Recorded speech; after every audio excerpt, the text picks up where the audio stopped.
அமெரிக்காவுடைய துணை ஜனாதிபதி ஜேடி வான்ஸ் அவர்களும் அமெரிக்க துணை ஜனாதிபதி இந்தியாவில் இருக்கிறாங்க. அதனால் இதோடைய டைமிங் கூட ரொம்ப முக்கியத்துவம் வாய்ந்ததா இருக்கு. பிரதமர் அவர்கள் சவுதி அரேபியாவுக்கு ஒரு முக்கியமான ஒரு நட்பு நாடுக்கு போகக்கூடிய நேரம், அமெரிக்காவுடைய துணை ஜனாதிபதி இருக்கக்கூடிய நேரம். அந்த நேரத்தில் ஐஎஸ்ஐ இன்ஸ்பயர்ட் இந்த தாக்குதல் நடத்தப்பட்டிருக்கிறது. நிச்சயமாக இது கண்டிக்கின்றோம் என்று சொல்வதை விட நம்முடைய அரசு கொடுக்கக்கூடிய பதிலடியும் கூட இதுல முக்கியமா இருக்க போகுது.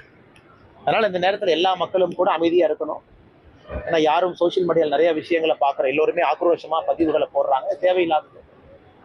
அரசு இயந்திரங்கள் என்ன செய்யணுமோ தகுந்த நேரத்தில் அவங்க செய்வாங்க. நேற்றிலிருந்தே நாம் பார்க்கின்றோம், அந்த ஜம்மு அண்ட் காஷ்மீரினுடைய ஆளுநர் அவங்க சொல்லியிருக்கிறாங்க, ஆன்டி டெரர் ஆப்ரேஷன் எல்லாமே ஆரம்பிச்சிருக்கிறோம். அதனால் அரசு நிச்சயமாக இதற்கு என்ன பதிலடி கொடுக்கணுமோ, எப்படி கொடுக்கணுமோ, எந்த நேரத்தில் கொடுக்கணுமோ கொடுப்பாங்க. அதனால் மக்கள் அதற்காக நாம் செய்யக்கூடிய வேலையை நம்ம நிறுத்தக்கூடாது. எல்லோரும் நம்ம வேலையை செய்யணும். காஷ்மீர் போறவங்க போகணும்.